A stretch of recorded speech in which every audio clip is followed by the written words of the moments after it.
Welcome to the class. Good evening everyone. My name is Ravikant Maurya और हम लोग commerce PGT की क्लासेस कर रहे हैं, उसमें अकाउंट्स पढ़ रहे हैं हम लोग. ठीक है, तो अकाउंट्स की आज ये 4th क्लास है. बेसिक थ्योरी पढ़ चुके हैं हम लोग, टर्मिनोलॉजी पढ़ चुके हैं. ठीक है, और हम लोग अकाउंटिंग प्रिंसिपल्स पढ़ रहे थे. ठीक है, तो बाकी जिन लोगों ने इससे पहले आज हमारी पहली क्लास ज्वाइन कर रहे हैं, तो वो इससे पहले की आप 3 क्लासेस पढ़ी हैं, आप तीनों क्लासेस देख सकते हैं. और चलिए फिर आज की नेक्स्ट क्लास स्टार्ट करते हैं.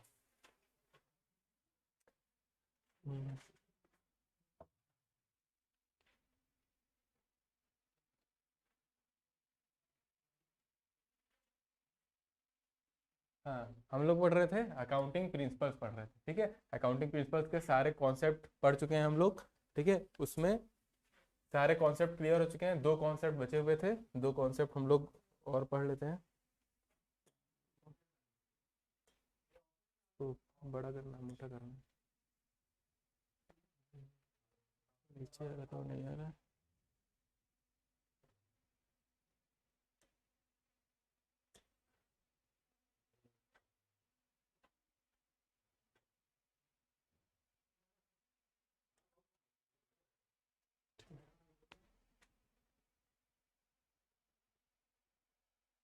हाँ, तो ये 2 हमारे कॉन्सेप्ट बचे थे.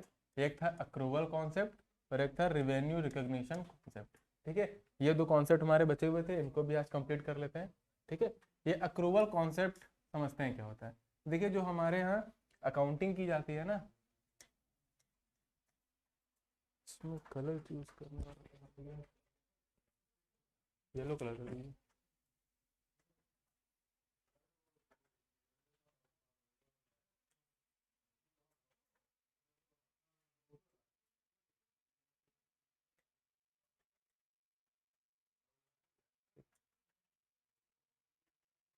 हाँ, तो देखिए, जो आपकी अकाउंटिंग होती है ना,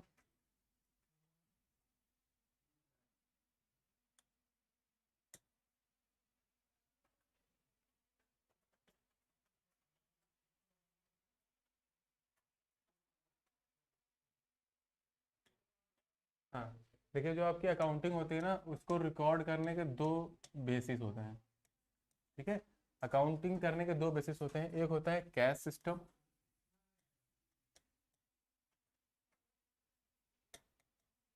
ठीक, या और एक दूसरा होता है अक्रूवल सिस्टम.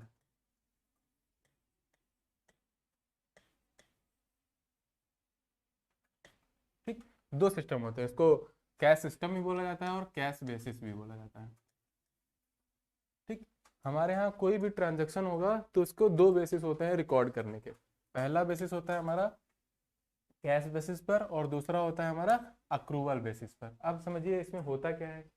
अगर जो हमारा पहले सिस्टम जो होता है कैश बेसिस पर, अब इसमें क्या होता है कि जब भी कोई भी ट्रांजैक्शन होगा, कोई भी सौदा होगा, जब वो किस में सौदा होगा, कैश में सौदा होगा, मतलब वो सौदा नगद होगा.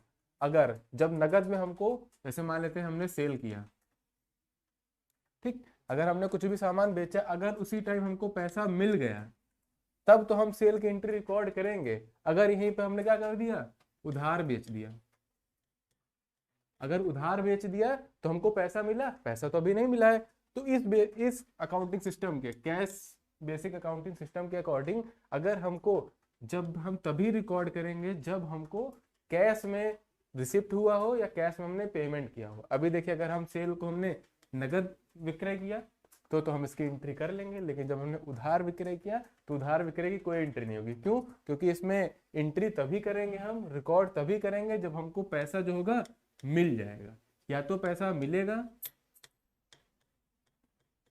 या पैसा हम देंगे. मतलब मिलेगा देंगे का मतलब क्या है, या अगर हम सेल कर रहे हैं तो हमको क्या होगा, पैसा रिसीव होगा, है ना. अगर हम परचेज कर रहे हैं तो पैसा क्या करेंगे, हम पे करेंगे.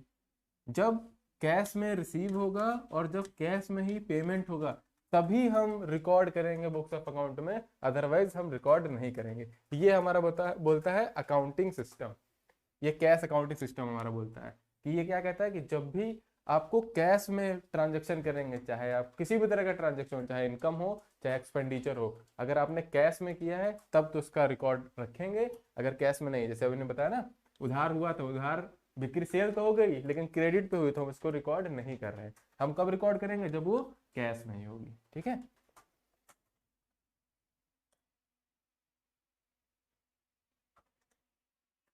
चलिए।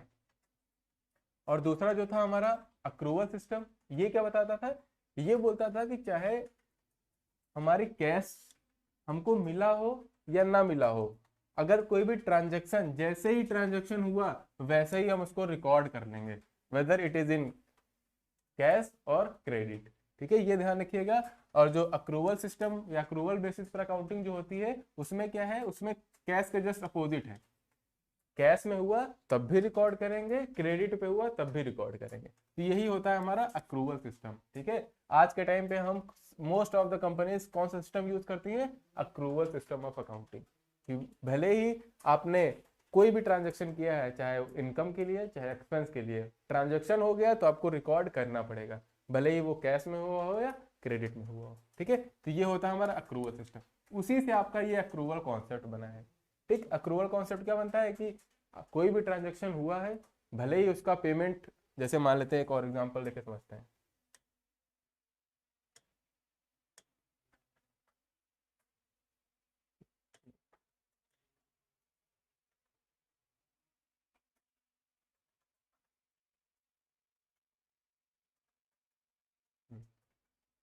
ठीक है, जैसे एग्जांपल समझते हैं हम लोग। ये एक पर्सन है, इनका नाम है आर। ठीक है, एक पर्सन, इनका नाम है आर, ये एक कंपनी के ओनर है। ये क्या है, एक कंपनी के ओनर है। ठीक है, अब इनकी कंपनी ने मान लेते हैं कुछ परचेज किया। ठीक, आज डेट कितनी है, आज है मान लेते हैं 23 नवंबर। आज 23 नवंबर है। 23 नवंबर को इन्होंने स्टॉक परचेज किया। क्या परचेज किया है, स्टॉक परचेज किया है। अब स्टॉक परचेज किया है उन्होंने 23 तारीख को। किसमें परचेज किया है, उधार में परचेज किया है। और इसका पेमेंट कब करेंगे, पेमेंट करेंगे 30 नवंबर को। ठीक है, ध्यान समझिएगा। मिस्टर आर ने क्या किया है, कुछ सामान, कुछ स्टॉक परचेज किया है आज 23 तारीख को उधार, और इसका पेमेंट कब करेंगे, ये 30 तारीख को, यानी कि 7 दिन के बाद। अब अक्रूवल कॉन्सेप्ट के हिसाब से अभी हमने पढ़े ना, एक कैश सिस्टम पढ़ा और एक अक्रूवल सिस्टम।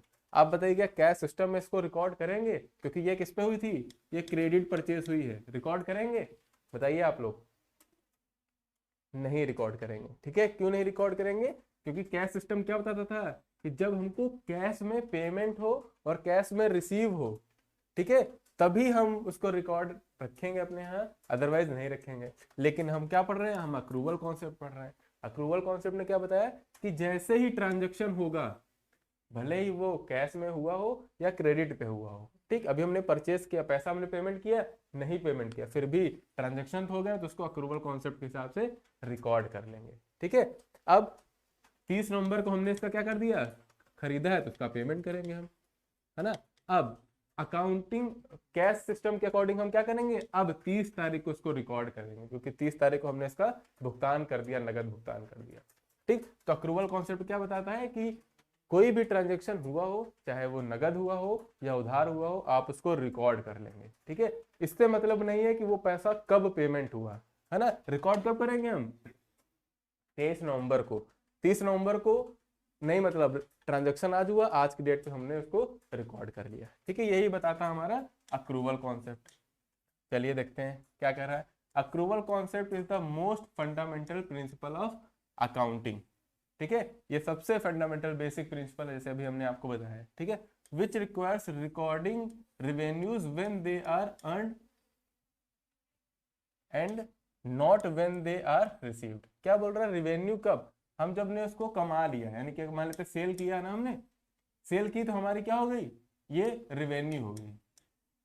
ठीक, अब भले ही हमको रिसीव हुई है नहीं हुई है, हमने उसको क्या मान लिया, ट्रांजेक्शन हुआ, हमने उसको रिकॉर्ड कर लिया, लिखा है and not when they are received, जब वो रिसीव होंगे कैश में, उससे मतलब नहीं है, हमारा जिस दिन ट्रांजेक्शन हुआ उस दिन हमने उसको रिकॉर्ड कर लिया। And recording expenses when they are incurred and not when they are paid. अभी जैसे हमने यहाँ पे क्या बोल रहा है, एक्सपेंस कब होंगे, जिस दिन हम करेंगे। जैसे हमने परचेज किया था ना, कब किया था, 23 नवंबर को, उसी दिन रिकॉर्ड कर लेंगे। इसका पेमेंट 30 नवंबर को हो रहा था, 30 नवंबर को रिकॉर्ड नहीं करेंगे। रिकॉर्ड कब करेंगे, जब हमने उसको ट्रांजेक्शन किया। यही हमारा अक्रूवल कॉन्सेप्ट बताता है। ठीक है, most of the companies are using accrual concept nowadays. ठीक है, ये ध्यान रखिएगा। जो हमारा कैश सिस्टम था, कैश सिस्टम पहले लोग यूज करते थे, अब कैश सिस्टम यूज नहीं होता, क्योंकि आपको ही पता होगा जितने भी ट्रांजेक्शन होते हैं बिजनेस में, ठीक है, बिजनेस में जितने भी ट्रांजेक्शन होते हैं, मोस्ट ऑफ ट्रांजेक्शन किस में होते हैं, क्रेडिट में, मतलब उधार में। क्यों उधार में क्यों होते हैं? अब जैसे आपने वो सप्लाई चेन पढ़ी होगी ना, उसमें क्या होता है, सप्लायर होता है। सप्लायर किसको गुड्स ट्रांसफर करता है, मैन्युफैक्चरर को। मैन्युफैक्चरर किसको करता है, होलसेलर को। होलसेलर किसको, रिटेलर को। और रिटेलर आपके कंज्यूमर को बेचता है। अब यहाँ पे होता है क्या, सप्लायर से अगर ये, इनके पास पैसा ही नहीं मैन्युफैक्चरर के पास, तो ये उधार में ही खरीदेंगे। और ये बोलेंगे क्या, कि जब हम ये सामान बना लेंगे, बना के जब बेच देंगे ना, तो जो पैसा मिलेगा तब हम आपको पेमेंट कर देंगे, क्योंकि इनके पास पहले पैसा ही नहीं होता है ना। सेम यही चलता रहता है सब। इस वजह से most of the transactions are in credit form. ठीक है, उधार ही होते हैं। इस वजह से ये अक्रूवल कॉन्सेप्ट बहुत यूजफुल हो गया, और जो कैश सिस्टम था वो हमारा बेकार हो गया। ठीक है, ये हुआ हमारा अक्रूवल कॉन्सेप्ट। अब दूसरा बहुत इंपॉर्टेंट है, रेवेन्यू रिकॉग्निशन कॉन्सेप्ट। इसी से रिलेट करता है थोड़ा सा। ये क्या बताता है कि कब हम, ठीक, इसको बोला जाता है, इसके अकॉर्डिंग क्या होता है कि ये बोलता है कि कब हम ये मानेंगे कि हमारी रिवेन्यू हो गई है, कब हम मानेंगे कि आय हमारी हुई है। ठीक, इसके अकॉर्डिंग क्या होता है, ये भी अक्रूवल कॉन्सेप्ट से रिलेट ही करता है। ठीक है, लिंक करता है। इसके अकॉर्डिंग जिस दिन आपने, यहाँ पे बात कर रहा है रिवेन्यू की, तो जिस दिन आपने सेल कर ली, ये पूछ क्या रहा है कि कब आप मानेंगे कि आपको लाभ हो गया है, कब मानेंगे कि आपको प्रॉफिट हो गया है, कब मानेंगे कि आपने रेवेन्यू को रिकॉग्नाइज कर लिया, कि कब मानेंगे कि हाँ एक्चुअल हमको प्रॉफिट या इनकम हमारी हुई है। ये कॉन्सेप्ट बोलता है। ठीक है, तो ये बोलता है कि जिस दिन आपकी सेल्स हुई है, ठीक, जिस दिन आपकी सेल हुई है, आपने सामान बेच दिया, आप मान लीजिए कि आपके रेवेन्यू हो गया है। ठीक, क्या बोला, जिस दिन आपने सेल किया उसी दिन मान लीजिए कि आपकी रेवेन्यू होगी, भले ही उस दिन आपको पैसा मिला हो या ना मिला हो। मतलब उधार बेचा हो चाहे नगद बेचा हो, जिस दिन आपने सेल कर दिया उस दिन क्या मान लेंगे, आप रिकॉग्नाइज कर लेंगे कि हाँ हमारी इनकम हो गई है। ठीक, यही सिंपल सा रेवेन्यू रिकॉग्निशन कॉन्सेप्ट बताता है। ध्यान रखिएगा, जब हम सेल कर देते हैं तब क्या होता है, जिस दिन हमने सेल किया उसी दिन हमने मान लिया कि हमने रेवेन्यू अर्न कर ली है। अब भले ही कुछ दिन के बाद हमको पैसा मिले, लेकिन हम मान तो लेंगे ना कि सेल हो गई, तब हमको प्रॉफिट होगा, इनकम मिलेगी, आज नहीं तो कल मिलेगी हमको पैसा, है ना। तो यही हमारा रेवेन्यू रिकॉग्निशन कॉन्सेप्ट बताता है। देखिए क्या बोल रहा है ये, according to the revenue recognition concept, revenue is the considered to have been realized when a transaction has been entered into and the obligation to receive the amount has been established। क्या बोल रहा है कि हम कब मानेंगे revenue, कि जब आपकी एक ऑब्लिगेशन बन जाएगी पेमेंट को रिसीव करने की। जैसे आपने सेल कर दिया है ना, अब आपने किसी को कुछ सामान बेच दिया है, तो आपको पता है ना कि आज हमको पैसा मिल गया, आज नहीं तो पैसा तो हमको मिलेगा ही मिलेगा ना, क्योंकि किसी को भी कोई सामान अगर हम बेच देंगे तो उसका पैसा तो हमको मिलना ही मिलना है। आज नहीं तो हो सकता है 2 दिन के बाद, 2 दिन के बाद नहीं तो 4 दिन के बाद, लेकिन ये तो पक्का है ना कि जिसको हमने सामान बेचा वो हमको पैसा तो देगा ही, है ना। तो यही हमारा रेवेन्यू रिकॉग्निशन कॉन्सेप्ट बताता है। ठीक, it is to be noted that recognising and revenue and receipt of an amount are two separate aspect. बहुत अच्छी बात कही यहाँ पे। ठीक है, ये ध्यान रखिएगा कि हम रेवेन्यू को रिकॉग्नाइज यानी कि रेवेन्यू को पहचानना और उसका मिलना, ठीक है, रिसिप्ट और recognition both are different thing. ठीक है, पैसे को आपने यहाँ पे मान लिया ना कि जिस दिन हमने सेल की उस दिन हमारी इनकम हो गई, आपने रेवेन्यू को रिकॉग्नाइज कर लिया, लेकिन इसका मतलब ये नहीं है कि उसी दिन आपको पैसा भी मिल गया, उसी दिन आपने रिसीव नहीं किया है ना। तो ये दोनों अलग अलग चीजें हैं। रिकॉग्नाइज हो सकता है अगर कैश में सेल हुई है हमारी, कैश में सेल हुई है हमारी, तो जिस दिन रेवेन्यू रिकॉग्निशन हुआ उसी दिन हमारी रिसिप्ट भी हो गई, है ना। लेकिन अगर ये क्रेडिट में हुआ है तो दोनों दिन अलग अलग होंगे। क्यों? क्योंकि जिस दिन आपने ट्रांजेक्शन किया उस दिन तो आपने रेवेन्यू को रिकॉग्नाइज कर लिया कि अब हमको पैसा मिलेगा, लेकिन जिस दिन एक्चुअल में पैसा मिला वो आपका रिसिप्ट होगा। ठीक है, तो दोनों में डिफरेंस है, ध्यान रखिएगा, कंफ्यूज नहीं होइएगा।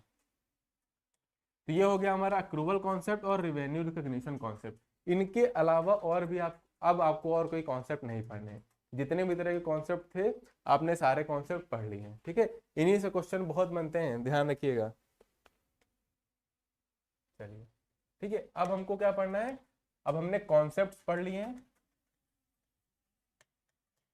ठीक है, हमने जितने भी अकाउंटिंग कॉन्सेप्ट थे हमने सब कंप्लीट कर लिए हैं। अब आते हैं अकाउंटिंग कन्वेंशंस की बात करते हैं। ठीक है, अकाउंटिंग कन्वेंशन सिर्फ 4 अकाउंटिंग कन्वेंशन है, सिर्फ 4 पढ़नी है आपको, 4 ही है और चारों पढ़नी है। इसके अलावा जितने भी प्रिंसिपल्स हैं वो कॉन्सेप्ट में आते हैं। इसको हिंदी में कन्वेंशन को बोलते हैं प्रथाएं। कहीं कहीं पे प्रथाएं भी बोला जाता है और कहीं कहीं पे उनको मान्यताएं भी बोला जाता है। ठीक है, 2 हिंदी के शब्द हैं जिसको कन्वेंशन बोला जाता है। अब देखते हैं इसमें सबसे पहले कौन सा है। सबसे पहला है कंसिस्टेंसी कॉन्सेप्ट, मतलब निरंतरता की मान्यता। अब ये वर्ड से समझ में आ रहा है कि कंसिस्टेंसी, कंसिस्टेंसी का मतलब क्या होता है कि आप एक ही काम को बार बार करते रहें। किसी और बच्चे ने कुछ कमेंट नहीं किया है? हेलो श्रुति गुप्ता, गुड इवनिंग। ठीक है, अगर आपको और किसी को बच्चे को कोई डाउट हो रहा है, ठीक है, क्लास में कोई डाउट हो रहा है तो आप क्लास में लाइव चैट में आप मैसेज कर सकते हैं। ठीक है, अगर किसी भी तरह का आपको कोई डाउट है। चलिए ठीक है, हाँ, तो कंसिस्टेंसी का मतलब क्या होता है कि हम कोई भी काम कर रहे हैं ना, वही काम रोज रोज कर रहे हैं, निरंतर करते रहते हैं, उसी को क्या बोलते हैं? कंसिस्टेंसी बोलते हैं। ठीक, अब ये बिजनेस में कंसिस्टेंसी का क्या यूज है सर, बताइए जरा। ठीक, ध्यान समझिएगा। इसमें क्या है कि आप जैसे इसका एग्जांपल, सबसे अच्छा एग्जांपल लेते हैं डेप्रिसिएशन का। डेप्रिसिएशन सबने पढ़ा होगा, इसको हिंदी में बोलते हैं ह्रास। डेप्रिसिएशन क्या होता है कि जो भी फिक्स एसेट यानी कि जो स्थायी संपत्ति होती है ना, उसके मूल्य में जो भी कमी आती रहती है ना हर साल प्रति वर्ष, उसी को क्या बोलते हैं? डेप्रिसिएशन। यानी कि जो भी किसी फिक्स एसेट में जो अमाउंट हर साल कम होता रहता है उसी को डेप्रिसिएशन बोलते हैं, है ना। अब डेप्रिसिएशन के बहुत सारे मेथड पढ़े होंगे आपने। एक पढ़ा होगा स्ट्रेट लाइन मेथड, एक पढ़ा होगा रिटर्न डाउन वैल्यू मेथड, है ना। ये दो सबसे मेन है, तो बहुत तरह के, लेकिन आप ये पढ़ना है, ध्यान समझिए। स्ट्रेट लाइन मेथड में क्या होता है आप सभी को पता होगा, नहीं पता तो समझिए। हर साल हम सेम अमाउंट फिक्स एसेट में से डेप्रिसिएशन का काटते रहते हैं। हर साल अगर सेम तरह का अमाउंट कट रहा है डेप्रिसिएशन का तो वो होता है straight line method. Return down value method में क्या होता है कि हर साल, जैसे एक एग्जांपल समझा देते हैं इसका, ये डेप्रिसिएशन आपको आगे भी पढ़ना है। ठीक है, जैसे मान लेते हैं कोई भी एसेट हमने खरीदी थी 2015 में, ठीक, 18 कर लेते हैं इसको, 20,000 की। ठीक है, 20,000 की हमने एक एसेट खरीदी थी और इस पे क्या हो रहा था, इस पे स्ट्रेट लाइन मेथड के हिसाब से डेप्रिसिएशन आपका लग रहा था। ठीक, हमने 2018 में एक एसेट खरीदी है, ठीक है, जिसकी कॉस्ट है 20,000 रुपीज। जिसकी कॉस्ट कितनी है? 20,000 रुपीज की कॉस्ट है। ठीक, कोई और ये है जो कंपनी है वो स्ट्रेट लाइन मेथड यूज कर रही है, स्ट्रेट लाइन मेथड यूज कर रही है और बोल रही है कि 10% आपका हर साल डेप्रिसिएशन क्या होगा, चार्ज करेगी कंपनी। यानी कि हर साल आपको इस 20,000 में से, स्ट्रेट लाइन है मतलब हर साल आपका सेम अमाउंट माइनस होता रहेगा। तो डेप्रिसिएशन का निकाल लीजिए। डेप्रिसिएशन का फॉर्मूला क्या होता है? एसेट का amount into rate divide by 100। तो इसको सॉल्व कर लेंगे तो कितना आ गया? 20,000 था, तो ये 2,000 आपका क्या आ गया? ये 2,000 आपका डेप्रिसिएशन आ गया। तो आप हर साल यही 2,000 माइनस करते रहेंगे डेप्रिसिएशन एसेट में से, है ना। ये होता है स्ट्रेट लाइन मेथड। लेकिन अगर यहाँ पे क्या होता है, स्ट्रेट लाइन की जगह पर लिखा होता है रिटर्न डाउन वैल्यू मेथड। इसमें क्या होता है कि हर साल आपका 10% माइनस होगा, सेम अमाउंट माइनस नहीं होता है, समझिए।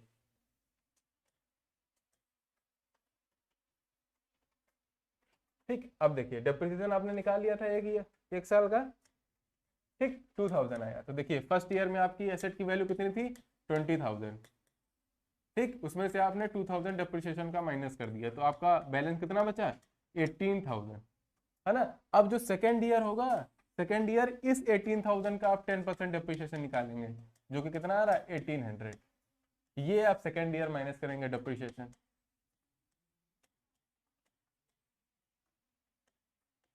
ठीक, ये आ गया। अब थर्ड ईयर क्या करेंगे, आप इसका 10% निकालेंगे। तो ये देखिए क्या हो रहा है, रिटर्न डाउन वैल्यू मेथड में क्या हो रहा है, हर साल जो डिप्रिशिएशन की वैल्यू हो रही है वो क्या हो रही है, डिक्रीज होते जा रही है। फर्स्ट ईयर देखिए आपने 2000 निकाला था डिप्रिशिएशन, माइनस किया, सेकेंड ईयर 1800 निकाला।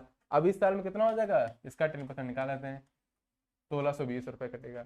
है, तो ये क्या बोल रहे हैं, ये रिटर्न डाउन वैल्यू मेथड में डिप्रिसिएशन क्या होता है, हर बार नीचे की ओर जाता रहता है। ठीक, अब हमेशा बैलेंस पे डिप्रिसिएशन निकालते हो, है ना। तो ये होता है दोनों में डिफरेंस। अब समझिए हमने बताया क्यों इतनी मेहनत क्यों की। ठीक है,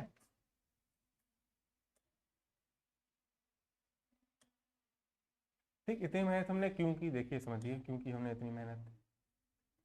हाँ, हमने यहाँ पे बोला था कंसिस्टेंसी। अब कंसिस्टेंसी का मतलब क्या होता है समझिए जरा, ये ध्यान रखिएगा जो हमने बताया है अभी। ठीक है, अब सबने विराट कोहली का नाम सुना होगा। ठीक है, उनको क्रिकेट वो इंडियन टीम के कैप्टन भी हैं। ठीक है, वो क्या बोला जाता है, उनको मिस्टर कंसिस्टेंस बोला जाता है ना, कि वो हर मैच में बैटिंग में अच्छा परफॉर्म करते हैं, हर मैच में चलता है ना, वही होता है कंसिस्टेंसी। ठीक, अब हम इसको अगर बिजनेस से कोरिलेट करें, समझिए अगर एक साल आपने क्या लगाया हुआ है, स्ट्रेट लाइन मेथड लगाया हुआ है। ठीक, अगर आप दूसरे साल आपने रिटर्न डाउन वैल्यू मेथड लगा दिया, तो जब आप कंपैरिजन करेंगे ना, कंपैरिजन क्या करेंगे कि 2019 में हमने कितना प्रॉफिट अर्न किया था और 2020 में हमने कितना प्रॉफिट अर्न किया था। तो अगर आप इन दोनों में कंपैरिजन करने जाएंगे ना, तो कंपैरिजन करने में बहुत ज़्यादा प्रॉब्लम होगी। क्यों, क्योंकि एक बार आपने दूसरा मेथड यूज़ किया है और दूसरे साल आपने दूसरा मेथड यूज़ कर लिया है। तो अगर आप कंसिस्टेंट नहीं रहे, अगर आप यही मान लेते हैं, अगर आपने स्ट्रेट लाइन मेथड दोनों साल यूज़ किया है और आगे यही यूज़ करेंगे, तो अगर इनमें और इनमें कंपैरिजन करना हो तो आसानी से कर लेंगे, बिल्कुल कर लेंगे। क्यों, क्योंकि आपने क्या किया है, सेम मेथड यूज़ किया है। ठीक, अगर सेम मेथड यूज़ करेंगे तो आप कंसिस्टेंसी अपने बिजनेस में लेके आ रहे हैं, तो आपको कंपैरिजन में आसानी रहेगी। आप अपनी फर्म का कंपैरिजन कर सकते हो कि हमने लास्ट ईयर में कितना प्रॉफिट अर्न किया था और इस ईयर में कितना प्रॉफिट अर्न किया हमने, है ना। अगर आप कंसिस्टेंसी नहीं रखोगे, एक साल आप कोई दूसरा मेथड लगा रहे हो, दूसरा साल कोई दूसरा मेथड लगा रहे हो, एक साल आपने प्रोडक्शन की टेक्निक कोई और रखी, दूसरे साल प्रोडक्शन की टेक्निक कोई और रख रहे हैं, एक साल रख रहे हैं इन्वेंट्री कंट्रोल की टेक्निक फीफो रख रहे हैं, एक साल आप लीफो रख रहे हैं, है ना। तो जब कंपैरिजन की बात आएगी ना, तो आपको कंपैरिजन में बहुत ज्यादा प्रॉब्लम आएगी। इस वजह से ये कॉन्सेप्ट आया आपका। इसको क्या बोला जाता है, इसको बोला जाता है कंसिस्टेंसी कॉन्सेप्ट। यानी कि बिजनेस में आप कोई भी जो मेथड फॉलो कर रहे हो, आप उसी मेथड को आप आगे फॉलो करते रहो, उसमें कंसिस्टेंसी लाओ, ताकि जब कंपैरिजन की बात आए, चाहे आप खुद की कंपनी में कंपैरिजन कर रहे हो या अपनी कंपनी को किसी दूसरी कंपनी से कंपैरिजन कर रहे हो, तो आपको कंपैरिजन में हेल्प मिलेगी। ठीक है, और आपको जो आपके यहाँ अकाउंटेंट होगा ना, उसको अकाउंटिंग करने में भी आसानी रहेगी, कि वो डिसाइड कर पाएगा कि अच्छा इस साल तो इतना प्रॉफिट था, इस साल इतना प्रॉफिट हुआ, तो हम डायरेक्टली जान जाएंगे कि अच्छा इतना कम हुआ है या इतना ज़्यादा हुआ। लेकिन जब हमने मेथड ही चेंज लगाया है, तो उसको प्रॉफिट कैलकुलेट करने के भी हमको डिफरेंट मेथड लगाने पड़ेंगे, तो वहां पर प्रॉब्लम आती है। इस वजह से बोला गया कि आप कंसिस्टेंट रहिए, जो भी आप पॉलिसी लेके आ रहे हो, जो भी मेथड यूज कर रहे हो, उसमें आप निरंतरता रखिए, एक ही तरह का मेथड आप बार बार यूज करिए। अब यहाँ पे बहुत बच्चे सोच रहे होंगे कि सर, अगर मान लेते हैं स्ट्रेट लाइन मेथड और WDV में, पहले तो हमारे लिए ये सही था, फिर अब हमको, अगर हम बाद में सोच रहे हैं कि अगर हम इससे करने लगे तो हमारे लिए ये ज्यादा प्रॉफिट होगा, तब क्या हम सर चेंज ना करें इसको। तब आप बिल्कुल चेंज करिए। अगर कोई भी ऐसे रीजन आ गए, कुछ ऐसे कारण आ गए कि आपको चेंज करना ही है, तब आप कर सके। अब इसका कहने का मतलब ये नहीं है कि नहीं, आपने एक बार जो चूज कर लिया अब हमेशा आपको यही यूज करना है ना, इसका ये मतलब बिल्कुल भी नहीं है। चलिए, ठीक, अब देख लेते हैं क्या लिखा हुआ है। Once the company decide one on a certain accounting policy, it should be frequently, it should not be frequently changed। क्या बोल रहा है कि जब भी कोई कंपनी ने एक अकाउंटिंग पॉलिसी लेके आए हैं, तो उसको बार बार चेंज नहीं करना चाहिए, एक ही पॉलिसी को आगे चलाते रहना चाहिए। Unless there is a statutory requirement और it allows better representation of the accounting. ठीक, क्या बोल रहा है कि अगर अनलेस, जब तक कोई स्टेचुरी रिक्वायरमेंट यानी कि कुछ ऐसे लीगल रिक्वायरमेंट नहीं आ गया कि आपको ये चेंज ही करना है, तब तक आप कंसिस्टेंटली बने रहिए, निरंतर बने रहिए उस पर।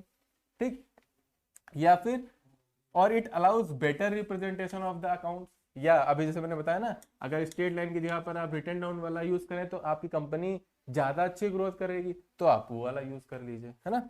देखिए फिर क्या बोल रहा है, this allows user to make inter firm and intra firm comparison. इसकी वजह से आप इंटर फर्म और इंट्रा फर्म कंपेरिजन भी कर सकते हैं। अभी बताते हैं क्या होता है। Also frequent changes in the policies may be manipulate the accounts and this must be prevented. अब अगर आप बार बार फ्रिक्वेंटली अपने पॉलिसीज चेंज कर रहे हो तो वो कहीं ना कहीं आपके अकाउंट्स में मैनिपुलेशन हो जाएगा। ठीक है, इस वजह से बोला जाता है कि आप कंसिस्टेंसी बनाए रखिए। जितने भी आप बच्चे हैं, आपसे क्या बोला जाता है कि बेटा आप रेगुलर पढ़ाई करते रहिए। रेगुलर पढ़ाई करते रहेंगे तो उससे क्या होगा, आपका जब एग्जाम आएगा ना तो आपको सारी चीजें पता रहेंगी। अब कई बच्चे होते हैं कि वो साल भर पढ़ते हैं तो उनको एग्जाम टाइम दिक्कत नहीं होती है ना, वो आसानी सब चीज़ उनको पता रहती है, वो एग्जाम में अच्छे मार्क्स ले आते हैं। कुछ बच्चे ऐसे होते हैं कि उनको ये लगता है कि जिस दिन एग्जाम है एक दिन रात हम पहले पढ़ लेंगे, हमको सब आ जाएगा, है ना। तो वहां पर किस बच्चे का अच्छा रिजल्ट आता है, जिसने निरंतर पढ़ाई की है ना। तो वही यहाँ पे भी बोला गया है कि बिजनेस में भी कंसिस्टेंसी रखनी पड़ेगी आपको, तभी आप अच्छा परफॉर्म कर पाएंगे। यहाँ पर दो वर्ड है, एक है इंटर फर्म और एक है इंट्रा फर्म। ये वर्ड ध्यान रखिएगा, बहुत कंफ्यूजिंग वर्ड है लेकिन अच्छे समझिएगा। मान लेते हैं कंपनी ए, कंपनी ए ने क्या किया, ये चेक किया कि 2019 में उसने कितनी सेल्स की थी और 2020 में कितना सेल की है उसने। कंपनी एक ही है, ध्यान रखिएगा, कंपनी क्या है, कंपनी एक ही है, लेकिन वो अपनी कंपनी के 2 साल की सेल्स को क्या कर रही है, कंपेयर कर रही है, तो उसको क्या बोलते हैं, इंट्रा फर्म। ठीक है, जब एक ही कंपनी अपने ही, मान लेते हैं हमने एक आइटम ले लिया सेल्स, सेल्स का कंपैरिजन कर रही है या प्रॉफिट का कंपैरिजन कर रही है, ठीक, इनकम का कंपैरिजन कर रही है कि हमने पिछले साल में कितनी इनकम कमाई थी और इस साल कितनी इनकम कमाई है। जब एक ही कंपनी अपने ही चीजों को या अपने ही फर्म का क्या करती है, कंपैरिजन करती है पिछले सालों का, तो उसको बोलते हैं इंट्रा फर्म। इंट्रा का मतलब होता है विद इन, मतलब अपने में ही, ठीक, तो उसको इंट्रा फर्म कंपैरिजन बोलते हैं। अब यहाँ पे अब कंपनी ये क्या कर रही है, कंपनी ये चेक कर रही है कि उसने कितना प्रॉफिट अर्न किया था 2019 में और किससे, कंपनी बी के प्रॉफिट से। अब यहाँ पे देखिए, यहाँ पर दो कंपनी हो गई है ना, एक कंपनी ए है और एक कंपनी बी है। अब जब दो कंपनीज के बीच में कंपैरिजन हो रहा है, देखिए दो के बीच में कंपैरिजन हो रहा है कि ए ने कितना प्रॉफिट अर्न किया और बी कंपनी ने कितना प्रॉफिट अर्न किया, तो उसको बोलते हैं इंटर फर्म कंपैरिजन, है ना। जब दो के बीच में कंपैरिजन होगा तो उसको इंटर फर्म बोलेंगे, और जब एक ही कंपनी के बीच में कंपैरिजन हो रहा होगा तो उसको इंट्रा बोलेंगे। ठीक है, इंटर और इंट्रा में ध्यान रखिएगा। इंटर का मतलब होता है बिटवीन टू, ठीक, इंटर का क्या मतलब होता है, बिटवीन दो, यानी कि दो के बीच में इंटर फर्म और एक ही के बीच में क्या होता है, इंट्रा फर्म कंपैरिजन, है ना। तो ये जो कंसिस्टेंसी कॉन्सेप्ट है ये कंपैरिजन के लिए बहुत इंपॉर्टेंट है ना। कंपैरिजन दो तरह से होते हैं, एक होता है आपका इंटर फर्म जब दो के बीच में कंपैरिजन हो रहा होता है, और एक होता है इंट्रा फर्म जब एक ही कंपनी अपने अंदर कंपैरिजन करती है। ठीक है, तो ये हुआ हमारा कंसिस्टेंसी कॉन्सेप्ट। चलिए फिर देखिए हमारा फुल डिस्क्लोजर कॉन्सेप्ट, या इसको फुल डिस्क्लोजर कन्वेंशन भी बोलते हैं। कंफ्यूज मत होइएगा, कॉन्सेप्ट लिखा है या कन्वेंशन लिखा है ना, ये है आपकी कन्वेंशन। चलिए अब यहाँ पे लिखा फुल डिस्क्लोजर, मतलब हिंदी में लिखा है पूर्ण प्रकटीकरण की मान्यता, यानी कि पूर्ण का मतलब होता है पूरी तरह से सब कुछ, प्रकटीकरण का मतलब होता है प्रकट करना, मतलब डिस्क्लोज करना। अब कंपनी को क्या बोला जाता है कि आप जितनी भी इंपॉर्टेंट चीजें हैं ना वो छुपा के रख लीजिए, अकाउंट में ना दिखाइए, ये बोला जाता है। या ये बोला जाता है कि आप जितनी भी इंपॉर्टेंट चीजें हो, चाहे बिजनेस के पॉइंट ऑफ व्यू से हो या ना हो, जितने भी ट्रांजैक्शन किए हैं, जितनी भी चीजें आपने बिजनेस में की, आपको सब कुछ दिखाना है, यही तो होता है ना। तो वो इस कन्वेंशन के अकॉर्डिंग आता है कि जितनी भी चीजें हैं, आपने जितना भी काम किया है एक साल में, सारी चीजों को दिखाइए, आप किसी भी चीज को छुपाना नहीं है, ये कॉन्सेप्ट हमारा बताता है। ये आया क्यों, ये भी समझ लीजिए। अब जैसे मान लेते हैं जो कंपनी होती है ना,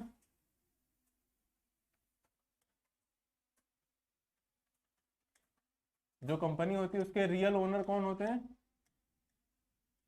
शेयर होल्डर्स होते हैं। शेयर होल्डर्स कौन होते हैं, जो शेयर खरीदते हैं, मतलब जो अंश खरीदते हैं ना, उनको अंशधारी बोलते हैं। अब होता है एक कंपनी के अंशधारी बहुत सारे होते हैं। अब सारे लोग आके कंपनी देखें, कंपनी चलाएं, ये पॉसिबल नहीं होता है, क्योंकि होते हैं बहुत सारे मिडिल क्लास भी लोग हैं, जैसे हमने हमने रिलायंस कंपनी का शेयर खरीदा हुआ है, तो हम क्या है, उस कंपनी के शेयर होल्डर है। हम जाके वहां देख नहीं रहे, अकाउंट्स देख नहीं रहे, है ना। तो इस वजह से ये आया।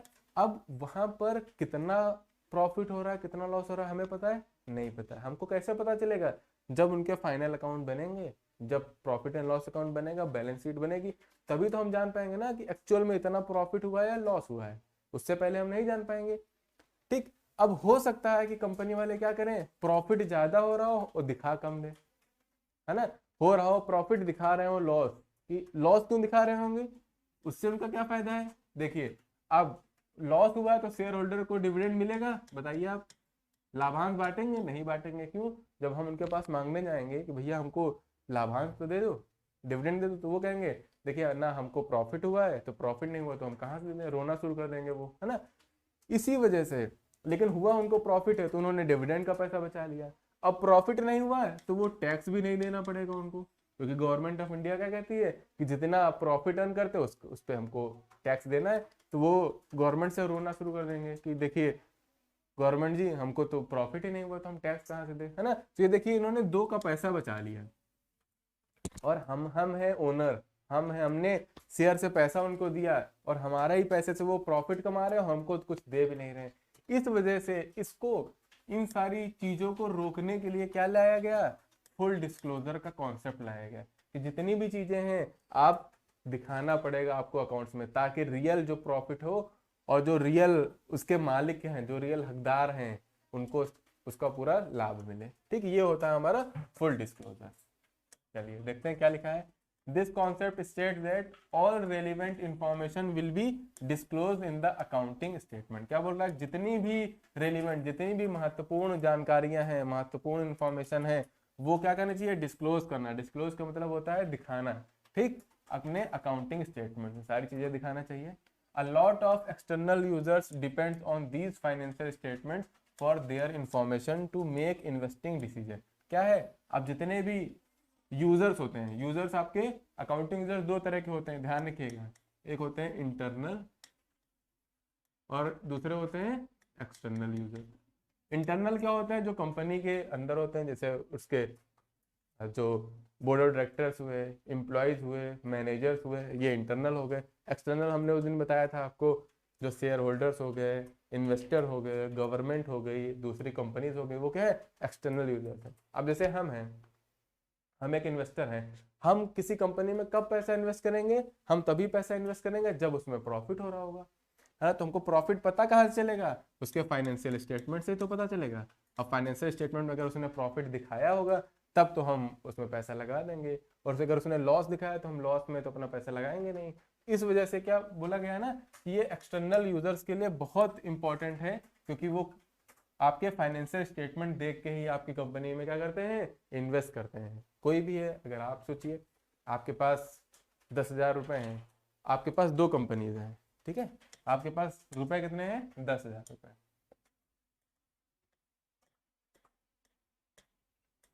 10,000 रुपए हैं, कंपनी आपके पास, आपको शेयर खरीदना है, ठीक है। एक कंपनी है ए, एक कंपनी है बी। कंपनी ए को क्या हो रहा है, प्रॉफिट हो रहा है, कंपनी बी को क्या हो रहा है, हर साल लॉस हो रहा है। तो आप अपना पैसा बताइए किस कंपनी में लगाएंगे, कंपनी ए में लगाना चाहेंगे या कंपनी बी में लगाना चाहेंगे। सिंपल सर, ये कौन सा क्वेश्चन हुआ सर, हम तो प्रॉफिट ए में लगाएंगे। क्यों लगाएंगे, क्योंकि उसमें प्रॉफिट हो रहा है।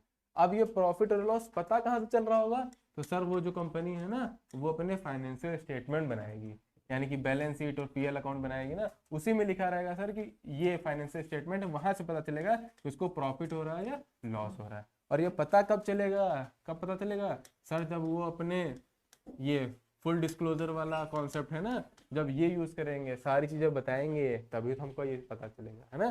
तो ये ध्यान रखिएगा, इस वजह से आया फुल डिस्क्लोजर का कॉन्सेप्ट। चलिए ठीक, ये हो गया है। फिर नेक्स्ट देखते हैं हम लोग। हाँ, ये बहुत इंपॉर्टेंट है, सबसे ज्यादा अगर कोई भी कॉन्सेप्ट प्रिंसिपल पूछा गया है तो यही पूछा गया है। इसका नाम है प्रूडेंस और कंजर्वेटिज्म प्रिंसिपल। इसको हिंदी में बोलते हैं रूढ़िवादिता की प्रथा या रूढ़िवादिता की मान्यता। ठीक, अब रूढ़िवादिता का मतलब क्या होता है सर, पहले बताइए। रूढ़िवादिता का मतलब होता है ना, जो बहुत सोच समझ के जो भी लोग अपना काम करते हैं। जैसे पहले के जो बूढ़े लोग होते थे, आज के टाइम पे जो है, वो क्या करते थे, कोई भी काम करने से पहले 10 बार सोचते थे कि ये काम करें, ये काम ना करें, हो सकता है हमको प्रॉफिट हो सकता है हमको लॉस हो, है ना। तो उसी से रिलेटेड है। इन्होंने एक लाइन बोली थी, बहुत अच्छी लाइन है इसमें, कि जितने भी आपके फ्यूचर में होने वाले प्रॉफिट हैं उनको आप प्रॉफिट ना मानिए, लेकिन फ्यूचर में जितने भी लॉसेस होने वाले हैं ना, उन लॉसेस को लॉस मान लीजिए। फिर से समझिए, ये हमारा कन्वेंशन क्या बताता है, ये बताता है कि जितने भी फ्यूचर में होने, यानी कि भविष्य में जितने भी आपको प्रॉफिट, आपको इनकम होने वाली है ना भविष्य में, आप उसको इनकम ना मानिए। लेकिन अगर भविष्य में आपको कोई नुकसान होने वाला है तो उस नुकसान को मान लीजिए कि नुकसान है। ये होता है कंजर्वेटिज्म। इसी को इसलिए बोला जाता है प्रूडेंस। ठीक है, इसीलिए इसको प्रूडेंस बोला जाता है। अब समझिए, आई होप समझ में आ गया इतने में, कि जो फ्यूचर में होने वाले लॉसेस हैं उन लॉसेस को आप रिकॉग्नाइज कर लो, लॉस मान के अपने यहाँ रिकॉर्ड कर लो। लेकिन अगर फ्यूचर में कोई प्रॉफिट होने वाला है तो उसको प्रॉफिट नहीं मानो। वो बूढ़े लोग क्या कहते थे, नुकसान होने वाला तो नुकसान को मान लो, पहले नुकसान मान लेंगे तो उसके हिसाब से हम तैयारी करना शुरू कर देंगे। लेकिन अगर हम पहले से मान के चल रहे हैं कि हमको प्रॉफिट होने वाला है और हम प्रॉफिट मान के चल रहे हैं, फिर लेकिन अगर हमको प्रॉफिट नहीं हुआ तो हमारा नुकसान हो जाएगा ना, इस वजह से नहीं माना जाता है। और दूसरे केस में क्या था कि फ्यूचर में होने वाले लॉस को तो लॉस मान रहे हैं, आज लॉस मान के चल रहे हैं, हो सकता है कि अगले दिन लॉस नहीं हुआ तो हमारा प्रॉफिट हो जाएगा ना, लेकिन प्रॉफिट मान के चलेंगे तो लॉस ही होगा हमारा। ठीक है, इस वजह से हमारा ये कंजर्वेटिव प्रिंसिपल यूज होता है। बहुत इंपॉर्टेंट प्रिंसिपल है, ठीक है, ये ध्यान रख के चलना है। इससे ही आपसे ये पूछा जाएगा कि ऐसा कौन सा प्रिंसिपल है, किस प्रिंसिपल के अकॉर्डिंग ये बोला जाता है कि भविष्य में होने वाले लाभ हानियों को हानि मान लेंगे, लेकिन भविष्य में होने वाले लाभों को लाभ नहीं मानेंगे। ये इसी प्रिंसिपल के अकॉर्डिंग आपसे बोला जाता है। देखिए, the prudence principle is many a time describe using the phrase. इसके लिए एक फ्रेज यूज की जाती है, डू नॉट एंटिसिपेट प्रॉफिट, यानी कि जो आपका प्रॉफिट होने वाला है ना उसको ना मानिए, लेकिन but provide for all possible losses, लेकिन जितने भी पॉसिबल लॉसेस हैं, जितने भी फ्यूचर लॉसेस हैं, उन लॉसेस को लॉस मान लीजिए। उसका रीजन क्या है अभी हमने आपको बताया। ठीक है, in other words it takes into consideration all prospective losses, जितने भी तरह के लॉसेस होने वाले हैं इनको ये कंसीडर करता है, but not the prospective profit. जितने भी यानी कि फ्यूचर में जितने भी लॉसेस होने वाले हैं ना, उन लॉसेस को तो लॉस मान लीजिए, लेकिन फ्यूचर में जितने प्रॉफिट होने वाले हैं उनको प्रॉफिट ना मानिए। ठीक है, the application of this concept ensures that the financial statement present a realistic picture of the state of affair. इसकी वजह से क्या होगा, आप क्या चाहते हैं कि जो आपकी फाइनेंशियल स्टेटमेंट हो वो रियलिस्टिक पिक्चर। रियलिस्टिक पिक्चर का मतलब होता है कि जो एक्चुअल में है, जो एकदम सही, एकदम फेयर, 100% ट्रू, वो आप पिक्चर दिखाना चाहते हैं अपने फाइनेंशियल स्टेटमेंट को। क्यों? क्योंकि जब हमने आपको बताया था ना फाइनेंशियल स्टेटमेंट, तो हमने बताया था कि फाइनेंशियल स्टेटमेंट आपके कंपनी की एक छवि होती है, जैसी कंपनी उसी तरह से स्टेटमेंट होनी चाहिए। यानी कि एक तरह का मिरर, शीशा है ये, कि जिस तरह की कंपनी सेम को सेम टू सेम उसी तरह का आपको फाइनेंशियल स्टेटमेंट दिखाना पड़ता है अपने आप को, उसी को बोलते हैं रियलिस्टिक पिक्चर। ठीक है, हाँ, इसमें से लिखा है of the enterprise and do not paint better picture than what is actually. ठीक है, हमको ये नहीं, हम अपनी कंपनी को बहुत अच्छा नहीं दिखाना चाहिए, एक्चुअल में जो है वही रखना चाहिए हमें। ठीक है, चलिए समझ में आया ना, बहुत इंपॉर्टेंट है, इसको इंपॉर्टेंट मार्क कर लीजिएगा सब लोग। अगर नहीं समझ में आया तो आप लोग फिर से पूछ सकते हैं। देखते हैं किसी बच्चे ने कमेंट तो नहीं किया है कुछ।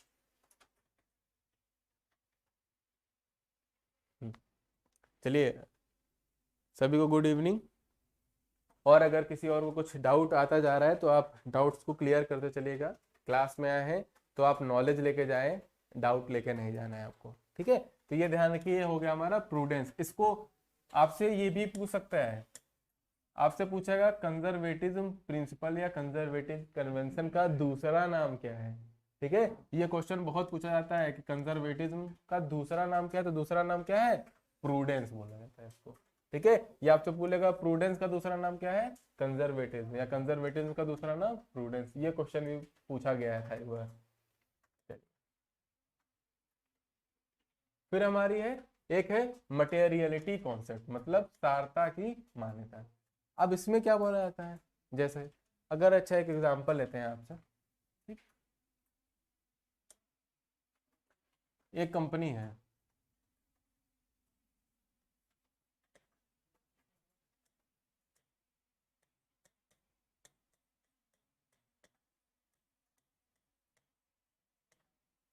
माइक्रोसॉफ्ट कंपनी का नाम सुना होगा आपने, है ना। सुना है तो बहुत अच्छी बात है, नहीं सुना है तो जो आप कंप्यूटर में विंडोज यूज करते हैं ना, वो यही कंपनी बनाती है।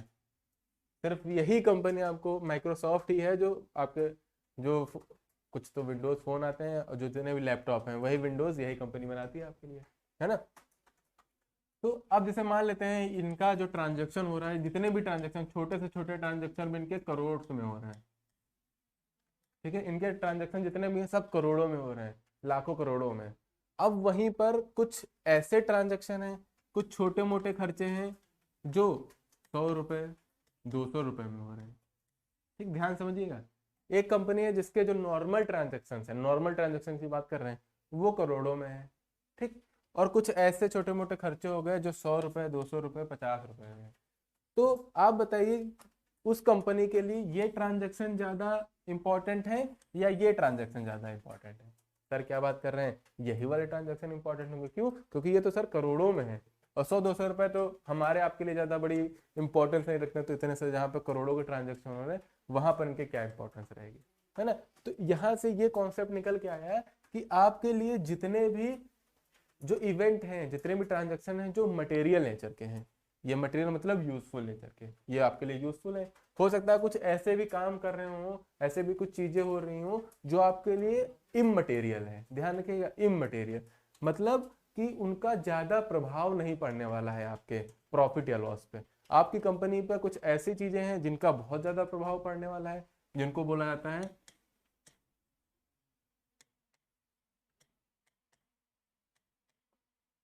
इनको बोला जाता है मटेरियल थिंग, है ना।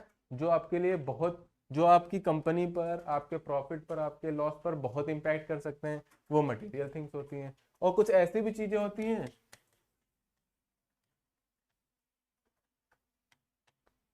जो इममटेरियल नेचर की होती हैं, है ना, इममटेरियल नेचर की होती हैं, जिनका ज्यादा प्रभाव नहीं पड़ता है। ज्यादा प्रभाव का मतलब जीरो ही, कोई इम्पैक्ट नहीं होता, उनको इममटेरियल नेचर बोला जाता है। तो जो हम लोग क्या पढ़ रहे थे, हम लोग कॉन्सेप्ट कौन सा पढ़ रहे थे, हम लोग ये पढ़ रहे थे मटेरियलिटी कॉन्सेप्ट। इसमें क्या बोला गया है कि आप, ये बोला जाता है कि आप सिर्फ उन्हीं ट्रांजेक्शन्स को रिकॉर्ड करिए जो आपके लिए मटेरियल है, मतलब जो आपके लिए बहुत ज्यादा इंपॉर्टेंट है ना, सिर्फ उन्हीं को रिकॉर्ड करिए। लेकिन जो आपके लिए ज्यादा इंपॉर्टेंट नहीं है उनको आपको रिकॉर्ड करने की ज्यादा जरूरत नहीं होती। सिर्फ यही बोला जाता है आपका मटेरियलिटी कॉन्सेप्ट में। देखिए समझिए क्या लिखा है, materiality state the material fact must be part of the accounting process. क्या बोला जाता है कि जितने भी मटेरियल फैक्ट्स हैं, यानी कि जितनी भी इंफॉर्मेशन जो आपके लिए बहुत ज्यादा इंपॉर्टेंट है, उनको आप अकाउंटिंग प्रोसेस में उसको पार्ट बना लीजिए। But immaterial fact that is insignificant information should be left out. जो इममटेरियल फैक्ट है या जिनका कोई महत्व नहीं है, उनको आप क्या कर दीजिए, उनको छोड़ दीजिए, लेफ्ट आउट कर दीजिए, है ना। The materiality of the transactions will depend on the nature, value and its significance to the external user. अब वही बताना कोई ट्रांजेक्शन आपके लिए क्यों इंपॉर्टेंट है, क्यों नहीं है, तो उसका नेचर कैसा है, उसकी वैल्यू कितनी है, उसका महत्व कितना है, इसके बेसिस पर हम मटेरियल और इममटेरियल को क्लासिफाई करते हैं। If the information can effect a person investing, अगर कोई इफेक्ट कर सकती है decision then it is definitely a material fact. अगर कोई ऐसी इंफॉर्मेशन जो किसी व्यक्ति की इन्वेस्टिंग यानी कि निवेश करने की को क्या कर सकती है, निवेश करने के जो डिसीजन है ना उसको इफेक्ट कर सकती है, तो वो मटेरियल फैक्ट है।